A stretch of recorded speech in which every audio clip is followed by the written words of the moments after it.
Okay, this is the recap for March 2nd, 2024. So, in the overnight session, the market balanced and then started breaking down below the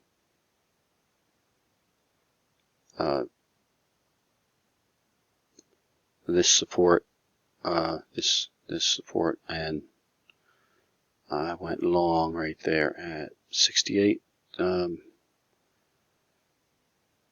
Based on the things I'm looking at, this is still the bottom of the range and a bias confirming zone, and so I had exhaustion in first test, and yeah, it looked like liquidation. It was the second time down. There was big volume.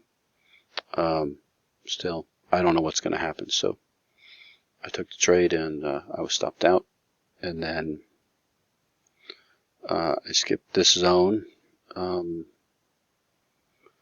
Breaking down below here, seemed like there'd be some liquidation move lower, and so caution here. And then I set up a defensive trade here at 44, and my stop was below this, instead of below the zone, below this by a point, and just nailed me by one tick before it hit my scale out, which I think was at 48. So I took the full stop there, and then finally got long this STF bias confirming zone and held this all the way into 4 o'clock, where I just got out and ended up getting 60. My target was 63, and I actually had a target at 69, I think, too, just thinking that because of this overall exhaustion that this thing could possibly just squeeze into the close, and this was a very optimistic 69, but I just figured I'd see what happened. Maybe it was just going to go a little bit weird into the close and push, and if not, I was just going to get out at 63, but I think like 359 I exited at 60, so minus 1 plus 1.74 for minus 0.26 on the day. Overall, followed the plan, and I'm fine with what happened. Maybe I could have avoided this, but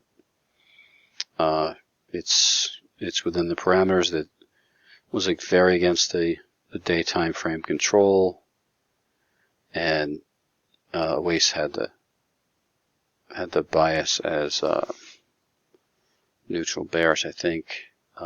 So that could have been a reason to skip it, but at the time I hadn't listened to it wasn't out yet at the time of that trade, so I guess he would have been doing it right about then. I think it was neutral bearish. Yeah, neutral bearish. But the two bigger biases are bullish. The exhaustion here, and so I don't know, maybe this is questionable, but both of these I think are completely valid. And